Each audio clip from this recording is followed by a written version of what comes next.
I love that stuff. I was listening to a Neil deGrasse Tyson one the other day, and just again, like the universe and just like just the gnarly stuff. Man, like he was talking about like how the old systems of navigation, you know, on the ships and stuff like that, and the different things. And there is oh man, oh shit, I left my phone upstairs. Anyway, there's a like way back in the day. It is oh shit, it's not Muslim. Is it Muslim?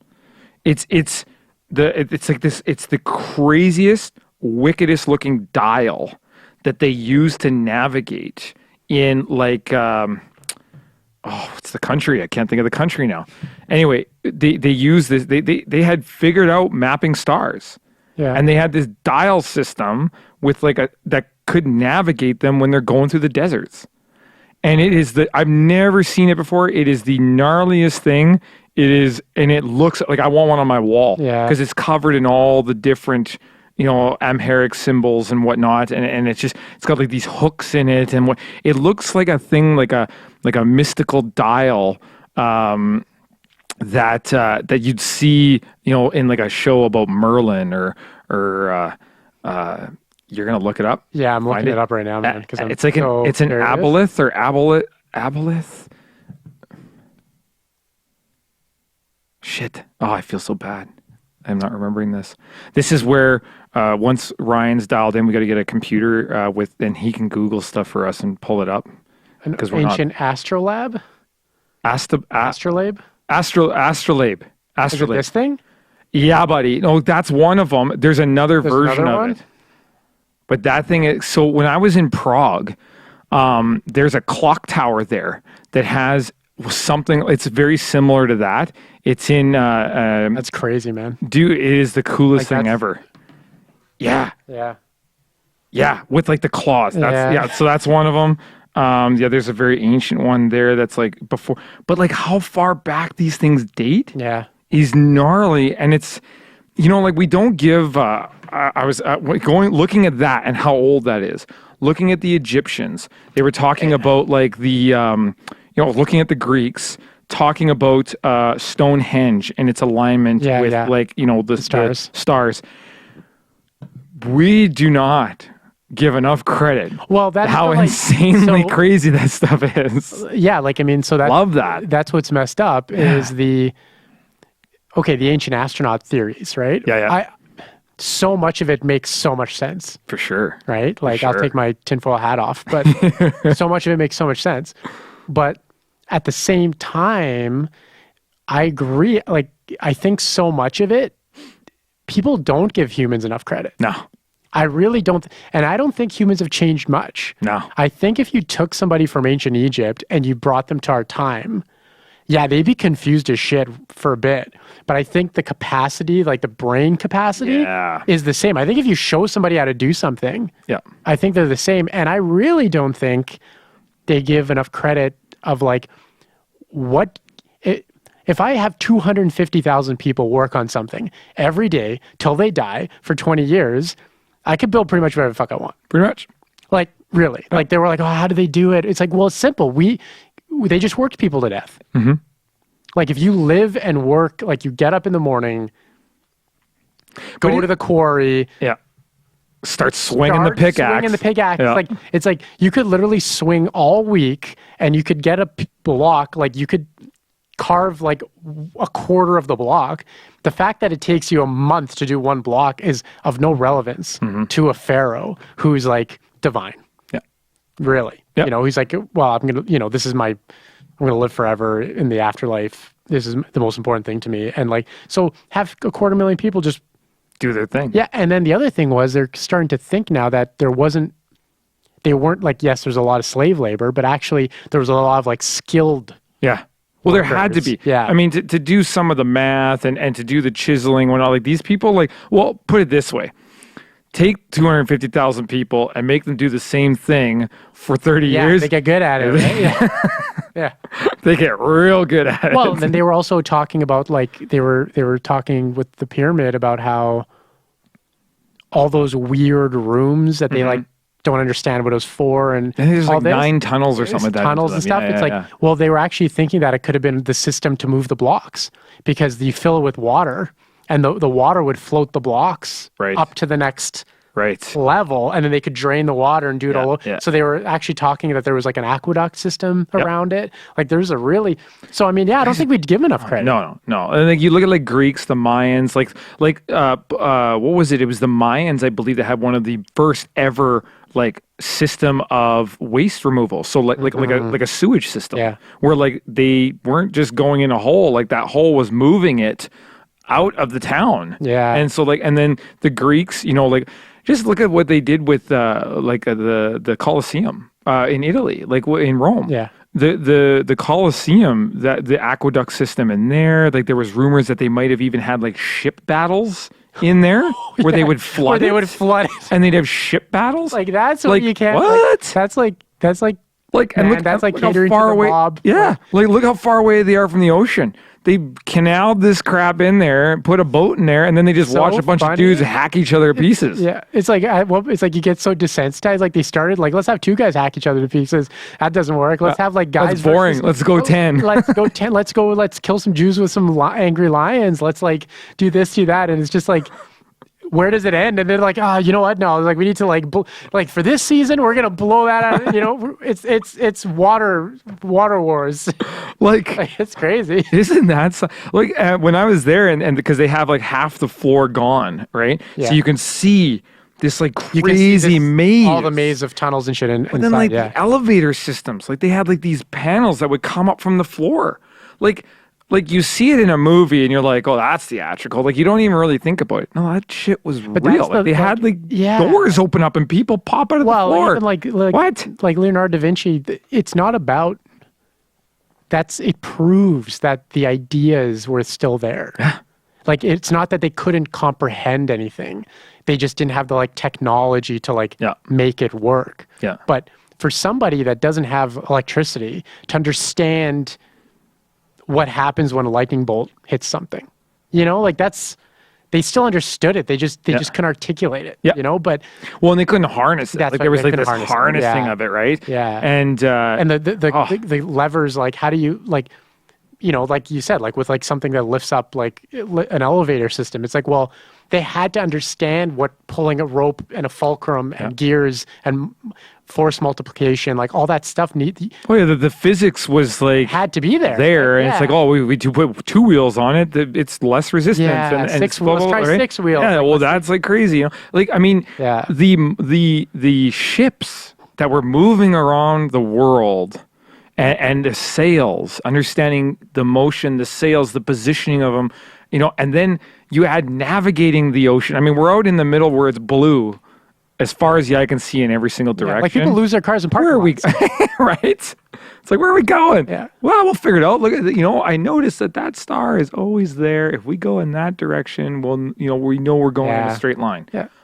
What? Yeah. And Tyson is so awesome, like Neil deGrasse Tyson. And when he starts getting into like, Carl Sagan and Leonardo da Vinci and all these like masters of the mind, for the time. And so much of what we do today is still rooted and based on what they created, 300, 400 years ago. Yeah. And it hasn't changed. No. And so I love the idea of like what will change that. Like he, again, Tyson mentions we don't believe in other life forms outside of carbon-based because that's all we know. Yeah.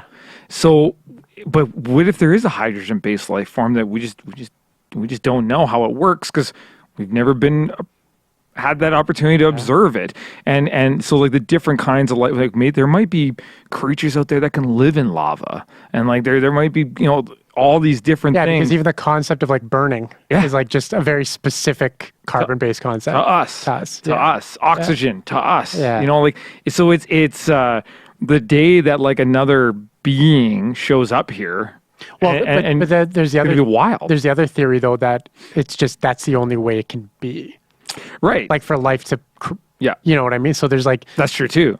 So then there's another planet. But then what about evolution? Like what if that planet has more, maybe hydrogen in the air? Yeah. And so that species adapted. Or just didn't get hit by any asteroids. Right. By dumb luck. It went 10 million years without getting hit by an asteroid. Exactly. And all of a sudden it's like, what would that look like? Different. Yeah. Right. So it's just maybe there's a planet out there that's had far more time than Earth to evolve. So then where does that go? And then we get into like brain capacity and technology and all sorts of stuff. I love how he made a good comment. He was saying, like if a creature showed up, or if a ship showed up and it was levitating things or floating in midair and fighting gravity, he's like, why would you, at any instant, think that you have a fighting chance against that? Because clearly it's like, if it's mastered the ability of like anti-gravity and levitation, like your guns are nothing, right? So and he says he hates how movies are like they always predict, it's always like, wow, we're gonna shoot at it, like we're gonna kill it, blah blah blah.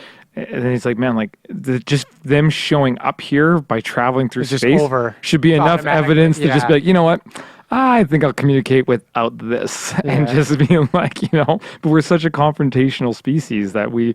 But that's how you stay alive. That's true. Because it's just like anything. Like, I mean, how we're wired. Yeah, we're wired because we've proven it on Earth. Yeah. Like, it doesn't matter if you, like, as soon as, and I'm sorry, but it's like, there's superior cultures in the sense that, hands down, yeah. There's superior like what ends up happening is like, yeah, you can say that there's virtue to everything, but there are like at different points in the human history, different cultures were at different levels in terms of just how advanced their concepts were, right? So it's like there were people living in caves or hunting and gathering when somewhere else in the world there were people painting and had running water. And like, so what does that mean to and then inevitably when the two met, the more advanced one, whether they wanted to or not, although you wanted to, but you just absorb the less advanced. Easier one. To take your food than go and hunt for food. Yeah, like I'll just do this. Well, right? like it's just like whatever, right? Or inevitably, like it's like you don't know what scissors are. We have scissors, so we're already an imbalance. There's already a power imbalance. There's already you want what I have. I don't need what you have. Right. So it's like an automatic. So like when these aliens show up, or if they ever show up, it's like we're toast. Yeah. And it doesn't even matter if it's like, no, they may not conquer us like outright. They may not land troops and put us to work in the mines, because if they can lift shit with just beams, they don't need us. They don't need a bunch of monkeys. No. They have to feed and take care of. Yeah, exactly. But inevitably, it would have to be like a resource they would need. Like, no, they don't. But no, because the resources are everywhere. Like, like water. So like water's everywhere.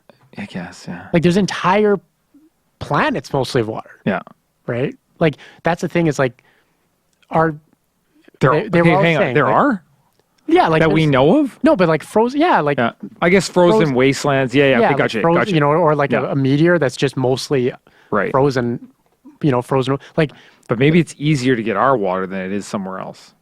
Then they show up and like give us all your. Yeah, but if they can all your bases. But if you're flying, but they're just going to beam that shit up from space, and we can't even get to. We're barely getting to the atmosphere. They could be taking it for like 100 years, and we wouldn't even know. That's true. Yeah. Like that's the Tic Tac UFO. Yeah, he's always in the water. That guy he always disappears into the water somehow. It's just like I don't know. I don't know what we have that they would possibly need. For sure. But I do know that like we still watch animals. Like maybe we're good snacks. We're obsessed. Could you imagine? They were just like cannibal aliens? A planet filled of our favorite snack. We ate everything on our planet, and then now they're like, we're going to go over here and eat them. But then again, we wouldn't really have... But I think just the way humans are, like you would have this creepy... You would have a cult of like alien worshippers. Oh, for sure. We already do. Yeah. And we don't even know the friggin' things exist. I've thought of joining them. you would have a cult, not a cult, like in the true sense of the word. You would have like a movement of like, no, their culture is superior to ours. Yeah. So like we should just do whatever they're doing. Yeah. You'd have that you'd have that friction. Yeah, and like there's that because their understanding is so high, but that's happened in history too. Like we look at like Christopher Columbus. Yeah, exactly. Apparently, like, and I just heard this story not long ago. So apparently, he came upon a native tribe, and they needed to go home. Like the Christopher Columbus and his crew was going to head back out in the ocean, but they didn't want to go and collect the resources that they needed. Yeah. So they went to this tribe and they said, "Hey, like, can you share some of your resources?" Yeah. This tribe only collected enough food for their tribe to get them to the next season. Right. Because otherwise it would just go to waste, right? So he's like, "Hey, can we have some of your stuff?" And they're like, "Yeah, no, sorry, like we only have enough for us." So he's like, "Well, my God is more powerful than your God. Yes. And if you don't give me the stuff, in 5 days, he's going to blot out the sun." Yes. Because he knew of the way the solstice was working, that there was going to be a lunar eclipse. He just had more knowledge than you, right? Right. And so then on 5 days, that happened. And they went, "Oh crap, here, take all of our stuff." He loaded on his ship, took off, and nobody ever knows what happened to that tribe. Yeah, they probably starved because they probably froze to death. Their season didn't come through. They gave away all their goods, right? Yeah. So that's already happened here. So like you said, aliens would show up here and they just we pretty much they wouldn't conquer us, but it would just be over. Like it would just totally just destroy our sense of like everything, our sense of religion, our sense of like what we know about science, how we interact with each other. Like it's just so. It would be weird. Interesting to see. Because I'm curious if we would become more divided as a species when we realize No. I think we would become more unified. We would become more We'd become more unified, but we would give up our humanity. Right. So in a way, it wouldn't matter because we would all be like, "Oh man, we're all just humans, and and there's other things out there." But I wonder if like religious beliefs would be like, "Well, no, that's still I think the religious created by a god, by our God," or like would they fight that, right? And then would people it'd just be interesting. It's very like you don't really know. It's one of those scenarios where it's like you don't know how you'd react until you're in the scenario. Yeah. Because like everyone says, like it's the way I see it. Okay, so dolphin, right? Like you can train a dolphin to do they're smart, crazy smart, right? Yeah. When somebody says, "Oh, a dolphin has the intelligence of a 2-year-old," right? We don't treat them like 2-year-olds still. No. We still treat them like animals. Right. Right? So it's like. So I think it's the same. It's like it's sort of irrelevant if we can communicate with these aliens. We're nothing to them. Like we're not. You know what I mean? Like we're just. It's even if you. Hey, look, we're the science, ant on the sidewalk. We're the ant. And it's like. So, I think it would just be the end. I think I don't think it leads to some. Well, some revelation, some understanding that propels our civilization to the next level. I think unless we personally get off the planet and reach a certain level, and then we find people that are equal to where we'd be doing the same thing. We go to some planet. Oh, I know. We go to some planet, and there'd be a native species there that was maybe where we were 200 years ago. We wouldn't care. Yeah. They'd be animals to us. We saw that in again, it's a movie, but we saw that in Avatar, right? Like Avatars just go in the con, and that would be the fear of an alien species showing up. Is like, do they just want to take us out for spite because they can? Yeah, like they're just like, let's just clear this place out. Or what if they have some whacked religion where they're they're told that it's they're the only species in the universe. Yeah. And it's their whole civilization is based off it. And so they have to wipe us out because shit like that. Yeah. No, it's just I still sticking on the I guess alien space travel stuff. I started rewatching Next Generation. Oh, it's the best. Dude. It's the best. Like what you don't realize until you stop for a little while and then you go back into it. Well, and I mean, the last time I really went into Generations was Star Trek Generations was 10 years ago. Maybe I started rewatching a couple of the episodes, but now it's so readily available on Netflix. I fired it up one night and I was like, it popped up in the feed, fired it in. And then my wife is like, damn, this is really good. Like the writing is really good. It's unbelievable. And then they're 45-minute episodes. Yeah. So they're not small, and they tell an insanely good story every time with underlying meaning. Like you look at, they address racism through like the aliens and the different thing, right? Yeah. They address like social dilemmas, psychological dilemmas, like they address everything. Like it's the perfect example of what you want. Yeah. Our species to be is genius. Yeah, because Gene Roddenberry was all about that, like, same thing. He had faith in, he gave humanity more credit than most people, where it's like, no, like, if we can just not blow ourselves up long enough, we could get there. We can get there, right? Yeah. And that feeling of that sort of, and having that moral compass and being able to like, man, like, Captain Picard made some tough calls, like tough choices, but it's like, that's just doesn't exist now. Yeah.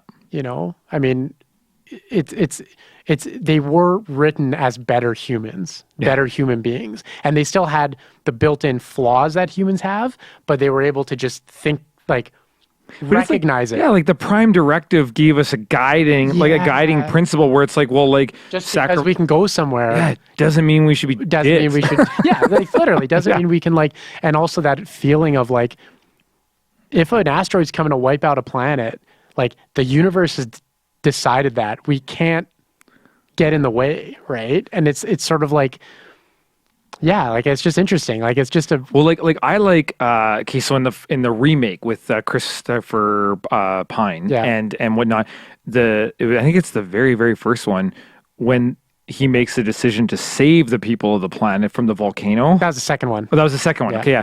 And he makes that decision, and how that goes against the Prime Directive, because like you're not supposed to interfere. Yeah. And then like the spaceship comes out and they take off, and then like they kind of they draw the spaceship in the sand. But it was like, that's one of those dilemmas where they're like, oh, like, do I let this civilization, this undeveloped civilization, die?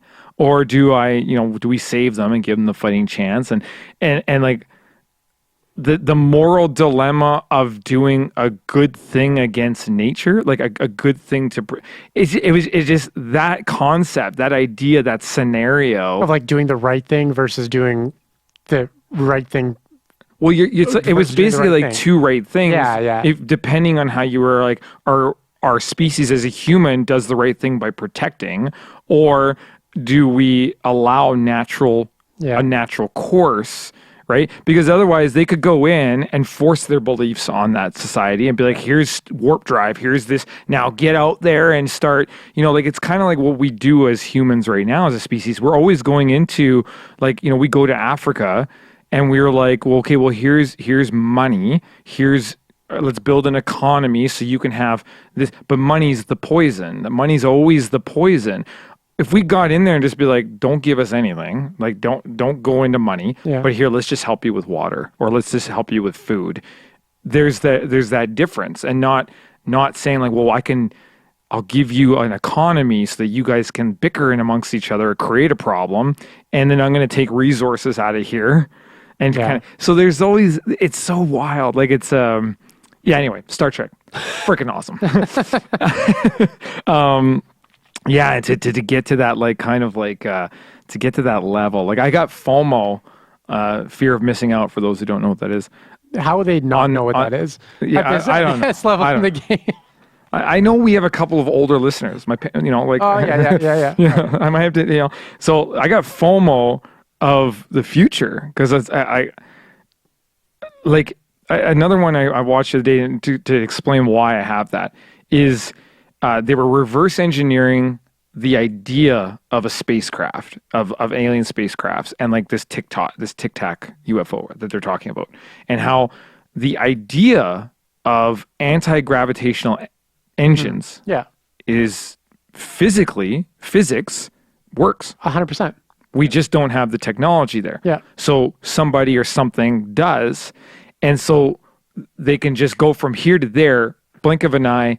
And if they have like the gyro built into the system, the jar, like the speed, the stop, the turns, it actually wouldn't Doesn't even feel you. Yeah, they wouldn't even feel it. They'd be hanging out in this little bubble, just be like, whatever. Like, and so like it explains like Star Trek when like they could like come to a dead halt stop from warp drive. Well, they had inertial and they're dampers. Fine. Yeah, exactly. So when the inertial dampers fail, that's when they start to get thrown around. But no, but it's real. Like in the sense that like the physics, like even so. Einstein's like the theory of relativity, where it's like, well, the problem is as fast as you go, the more energy you need to push a certain amount of weight till the energy you need becomes infinite compared to the weight. They literally just got, it's like, well, it's a warp field. So like they're like artificially bringing the weight of the ship down. It's a warp bubble. Exactly. Right? They're like canceling it out. So it's like, you know, or the space fold is a classic, like where it's, well, if time and space is curved, you can bend it in. So that way, any 2 points can be the same spot for that instant, right? And it's like they can explain it. Like a scientist can explain how it works. They just can't do it. But as soon as they can do it, like like and like how, like when you get something that revolutionary, like the fact that we can be like, well, I could start over here at Pluto and just bend space and be on the other side of our galaxy like that. When that becomes a reality, the first day it becomes a reality, like we just did that. What does that do? Like just the minds and like, what do we use that for? Yeah. And how do we use it? And like, what is it like? What is the intent, right? Yeah. You know, and like, again, going back to some, you know, more recent information I found out about like just how the development of the airplane, you know, when it was, and they always say like private can't do it. They actually say like government has to do it because government. No, because the airplane was private. Well, but it was fueled by government.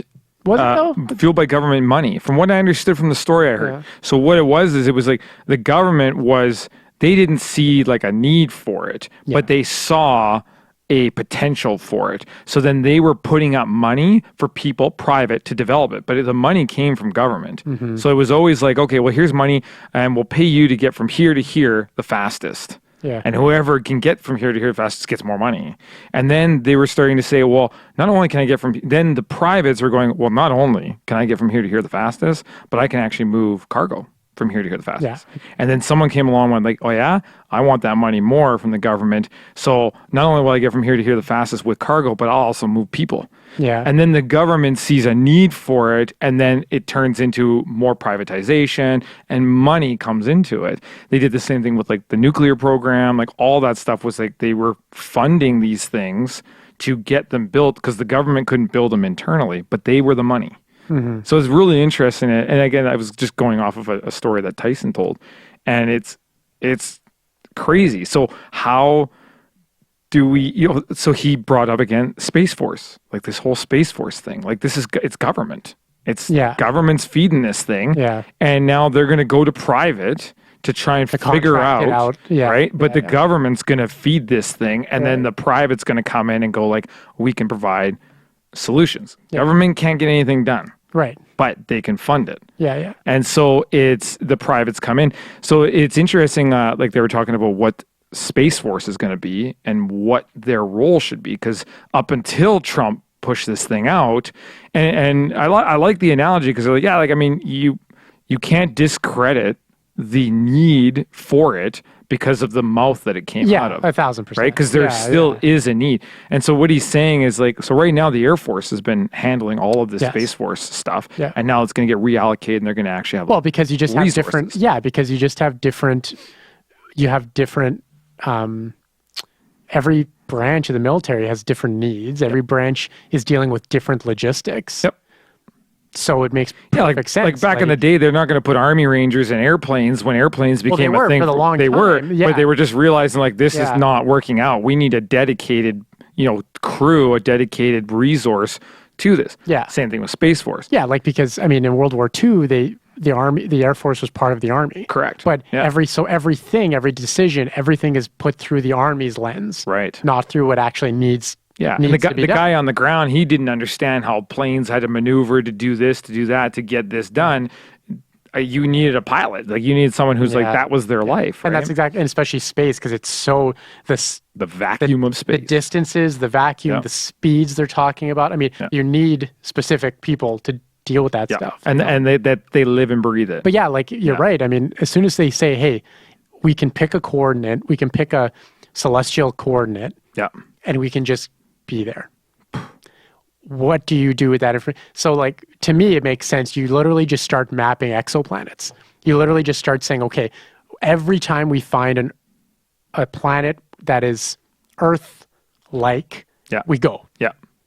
And we dump some people on there. Start calling them. And like, that should be literally like, if you want the species to continue on, if we're still under the assumption that we're the only species, if you want I don't understand why we waste so much time worrying about anything else. Right. Exactly. I promise you, which bathrooms are for who is not going to matter when there's a meteor coming. When a meteor comes and kills us all, or a solar, or there's a solar flare ejection, and it's just 2 degrees in the wrong direction. Yeah. And it just like wipes out our atmosphere. Like, but that was some of the things that they've been debating in Congress apparently with this Space Force thing is like, well, what's the allocation? What do we need them to focus on now and first? Yeah. One big thing they're talking about is cleaning up because our space debris is just astronomical. It's ridiculous. And then the second thing was meteor diversion. And so what they were talking about is like, if we can see a meteor coming long enough, we can deploy like a missile or a rocket and he said they'll never be able to destroy a meteor. No, they have to divert it. Yeah. So they're and like you just said, 2 degrees, right? Yeah. If they can just hit it far enough out, calculate the trajectory, and then how much they need to nudge it to just miss Earth. Yeah. But like he was saying, we've only avoided that one. Because what's happened is we divert it, it's still out there. It's just going to go back around. Yeah. And it might take 10, 20, 40 years, 100 years, whatever, but it will come back. Yeah. So he's just saying like, but that should be a key thing of Space Force. We're in a shooting gallery. Exactly. Like we're in a shooting gallery. We're hit by like hundreds of meteors a day. They're tiny little things and so on and so forth. They were showing pictures of a meteor that hit in Russia. It's the one that blew out all the windows not too long ago. And so what it was is people saw, so it was hundreds of people were injured. Yeah. Nobody died, but hundreds of people were injured. And they saw the light. And then everyone went to the window and light moves faster than sound. Then the shockwave came through and they were standing at the window and glass, right? And so they were like, thousands of people went to the hospital. Like it was brutal. And they found this thing. And this thing is like... it's not big. Not big. It's like the size of this table, maybe smaller. And it weighed over a ton. Yeah. So the density of this... Well, because if it's iron or lead, I mean, if it's all these minerals... Exactly. It's just... Well, and it would almost have to be iron lead to survive that re-entry. Like rock would dissipate. So there's heavy duty material in this thing. Yeah. And the density at a ton, and it was like I said, it's probably half the size of this table. Yeah. And then he was saying like, but that broke off of a bigger meteor. Yeah. And that's just the piece that happened to hit in our direction. Yeah, it's messed up, man. We were looking at earlier last year. We were looking at that giant. They called it the cigar. Meteor. I forget the name of it. Yeah. They were saying it was a Hawaiian name, Momoa. But they were talking about how the trajectory of that thing was. So it was moving like this. For those of you who can't see me, I'm moving my hands up and down. So think of a football. This thing and they've never seen something do that. Yeah. And so it's like a football, and it was spinning this way. So it's spinning that way while doing... it's like wobbling and spinning. Yeah. So they were talking about the violence that had to have ejected that thing out of wherever it came from. The explosion, how violent that explosion is, and how far that thing has traveled, the gravitational fields that it's went through to not write it according to physics. Yeah. So that thing is still reacting to something that to happened whenever it was. That was millions of years ago. Millions of years could be. Yeah. When the guy explained that, I was watching this YouTube video. My mind blew up. Yeah. Because it was just like, what? Well, that thing of like when I I think it's when when a neutron star gets made. Okay. Like when a neutron, when two stars collide, like their explosion collides, or no, they like meld into right. Like it basically sends out like a kind of like a shock wave. Yeah, yeah. Any kind of explosion. And it's just like, and it travels for like thousands and thousands of light years in every direction. Like it's just, yeah. So everything in that trajectory from the entire galaxy is just gone. Like just like it never was. It was just vapor. It just like it was never there. It's like that's messed up. Like when you think about that, like that's kind of messed up that there's so much shit that can just in a blink of an eye, we wouldn't even see it coming. Be blinked out. And it would just be blinked out of the universe. Like our light would just be instantly extinguished. Wouldn't even see it coming. What do you say? Like Space Force so or not. Stupid, wouldn't even see it coming. Like, and it's, it's messed up. Like tidal forces of the universe and like the explosions and like, we can't even like think, we were just talking about just this morning, you and I, like a 500-foot tidal wave, what that does, like how much force that has. And it's like, you're talking about something that's not 500 feet. You're talking about something that's like 1,000. Can't even calculate it. Yeah. Well, and like the theory that the universe is still growing from the Big Bang. Original explosion. Yeah. From the Big Bang. Yeah. So and there's a theory that like our universe was a marble at some point, and it's now because of that bang. Yeah. It's now that times millions and trillions and gazillions. Well, right? and you think about, circling back to Star Trek. They're talking about like everything that happens in Star Trek is, we're talking just TNG. Yeah. Is in one quadrant. Yeah. Of just our galaxy. Yeah. So they're like advanced to the point, faster than light travel. But they still can't get to quadrants. Yeah, that even like in Voyager, they're in the Delta quadrant. Yeah. And it's like that's 75 years away. Yeah. So it's still not feasible at light speed, warp. at warp, light speed. Warp 9, so multiple times the speed of the light. So that's, so in our most, I guess, what's the best way to put it? In our most optimistic scenario, where we have a multi-species coalition, a multi-planet colonization, humans at their best, that's like not even feasible it's not even feasible to explore our galaxy. Yeah.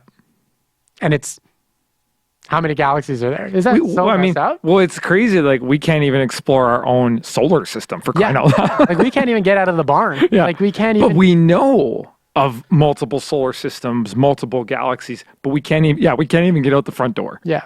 Right. Which like it's not even freezing. Like Alpha Proxima. That's like I think it's like 2.3 light years away. Yeah.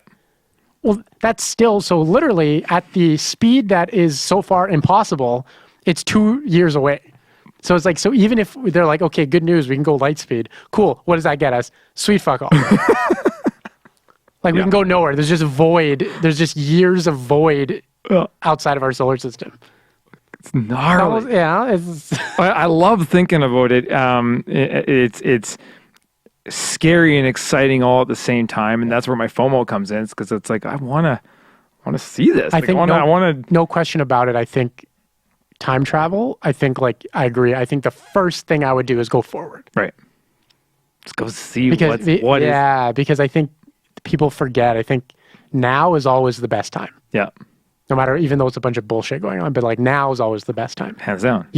I promise you, if you went back to like Victoria, it's not like in the movies. You go back to like the 1800s, like you'd be like, what? This sucks. This sucks. Yeah.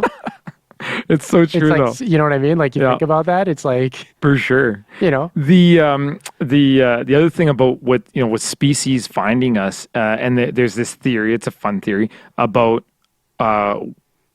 a lot of the alien activity and sightings, all sorts of stuff, happened around the time that we started messing around with nuclear fusion and atomic bombs, right? And there's some fun comments out there about like, as soon as we started doing this, aliens started showing up, and they're like, "Hey, these monkeys are messing. They're starting to mess around with some stuff. We better go over there and tell them to cut this shit out, right?" and it's funny because it's just like Star Trek when they hit warp drive for the first time. The Romulans showed up, and the Vulcans showed up, and we're like, "Oh, hey, like you monkeys figured this shit out, eh? Like, it's like, before you kill yourselves, let's show you how to harness this, right?" Yeah. And that was kind of this whole thing with nuclear, right? But yeah, like that stuff is super fun to think about, and like we should.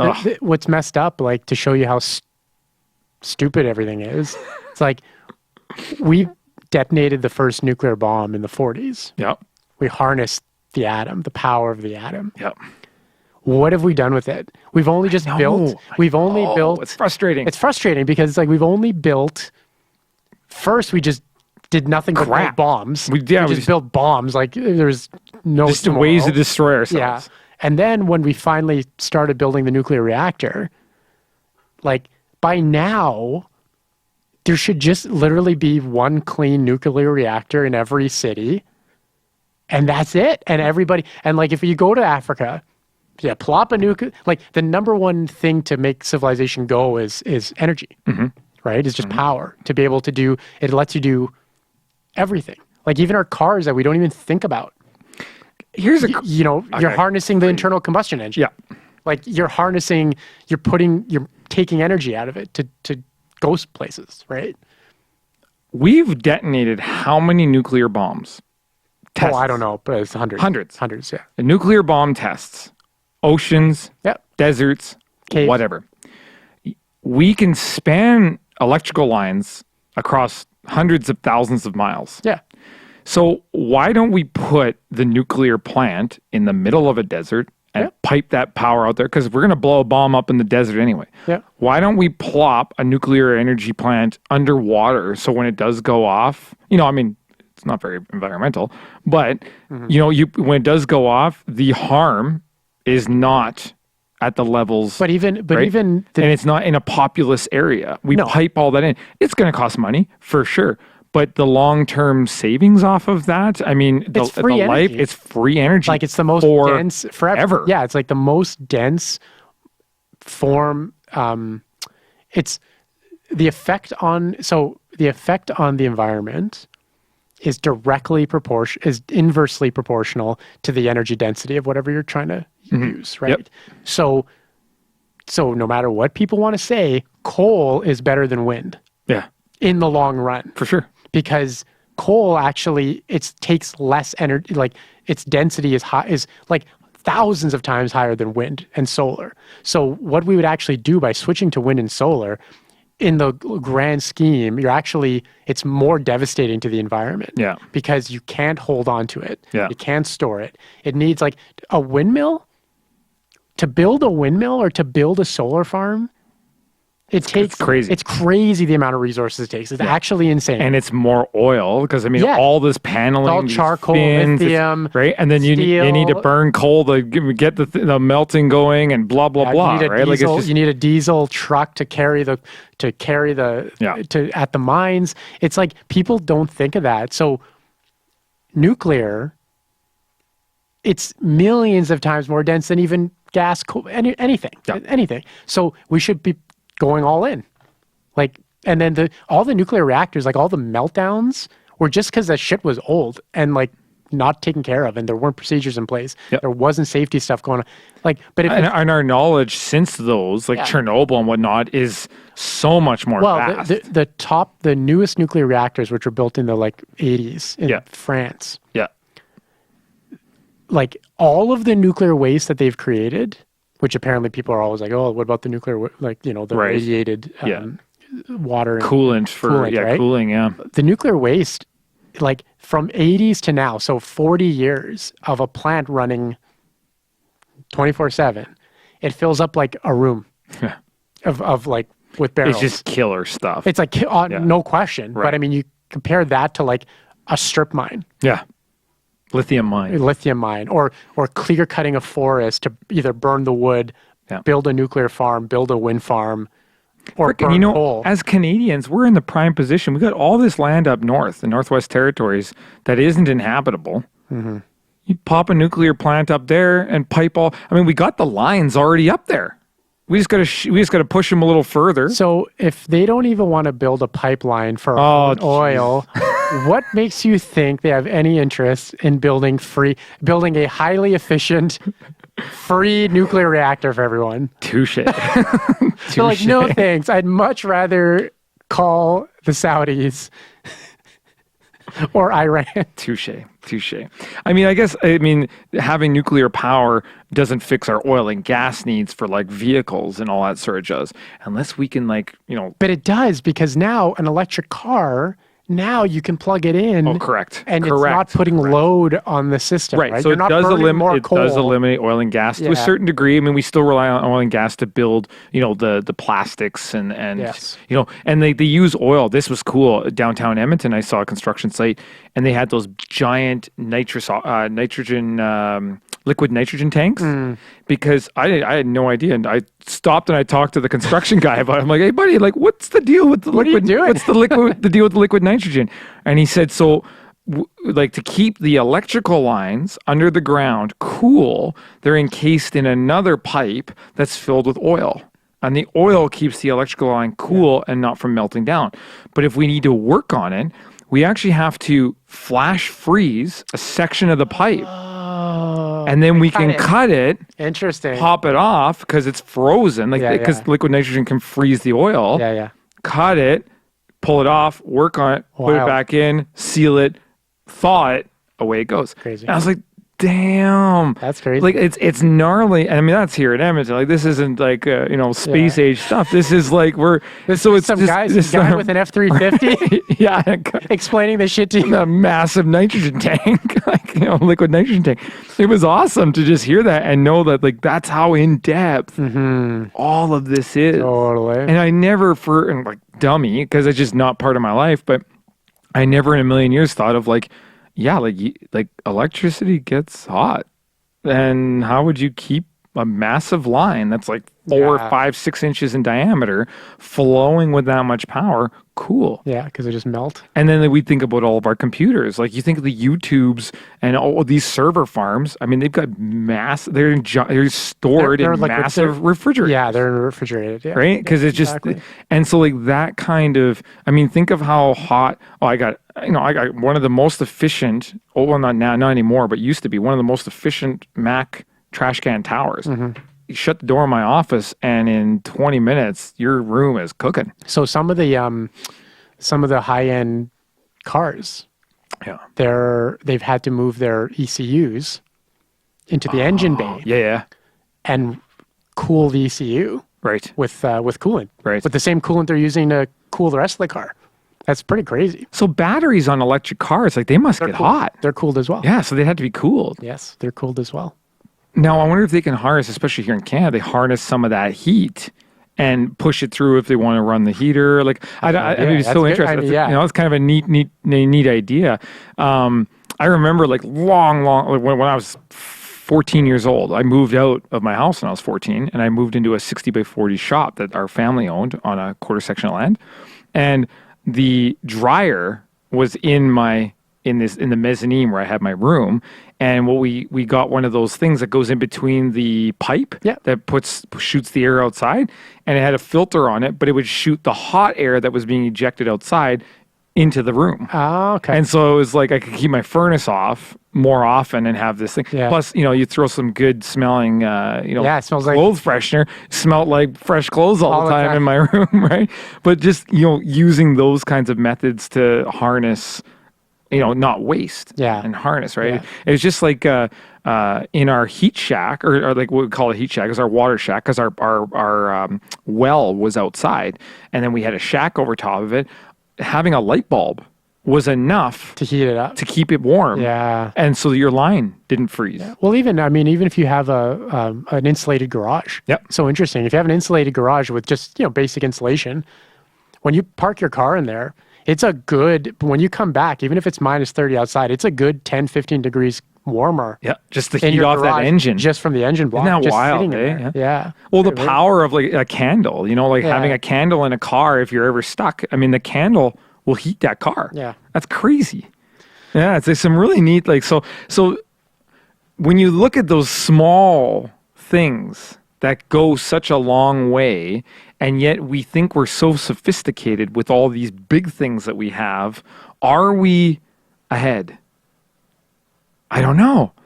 Doesn't feel like it. We should end it. We should end it on there. I think we should end it there, and we might go down a different rabbit hole. All right, we will end it there. Thank you so much for joining us. Yeah. It's our weekly brain dump here at 4thGen, and we'll check you out here next week. Hey, we didn't talk about politics once. Sweet. Perfect. We did bring Trump up in space. It's like 2 seconds. That was like more like that wasn't real. We're fleeting. We're going to try and keep politics out of this crap. That seems to be the problem with everything right now. Yeah. All right. Alrighty. Peace out, everybody. Have a great week. End.